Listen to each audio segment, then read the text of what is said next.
周身上下幾十種疼痛，唔使亂使冤枉錢㗎，只要記好咧一味藥，咁勝過一堆藥啦。藥店咧一般咧唔會主動話你知，因為咧佢利潤低啦、便宜啦又實用。咁今日咧同大家分享一個醫生先知道嘅秘密。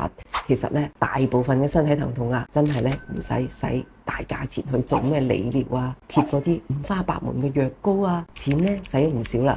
疼痛咧仲係反反复复。其實周身上下各種疼痛咧，你只要記好呢個好多醫生自己都喺度用嘅5重總痛丁咧就得啦。咁佢咧就係由12味活絡通經嘅中藥組成嘅，咁有活血散瘀、消腫止痛、驅風除濕嘅功效。即係無論你係常見嘅腰腿疼痛關節腫痛肌肉酸痛定係咧肩周炎頸椎病腰嘅椎間盤突出或者咧風濕骨痛等引起嘅呢啲多種疼痛問題咧都可以用到佢嘅，邊度痛就噴邊度。對比嗰啲貼膏藥咧就更加之方便，而且咧比較安全，唔含一啲毒性嘅藥材。大家記低未呢？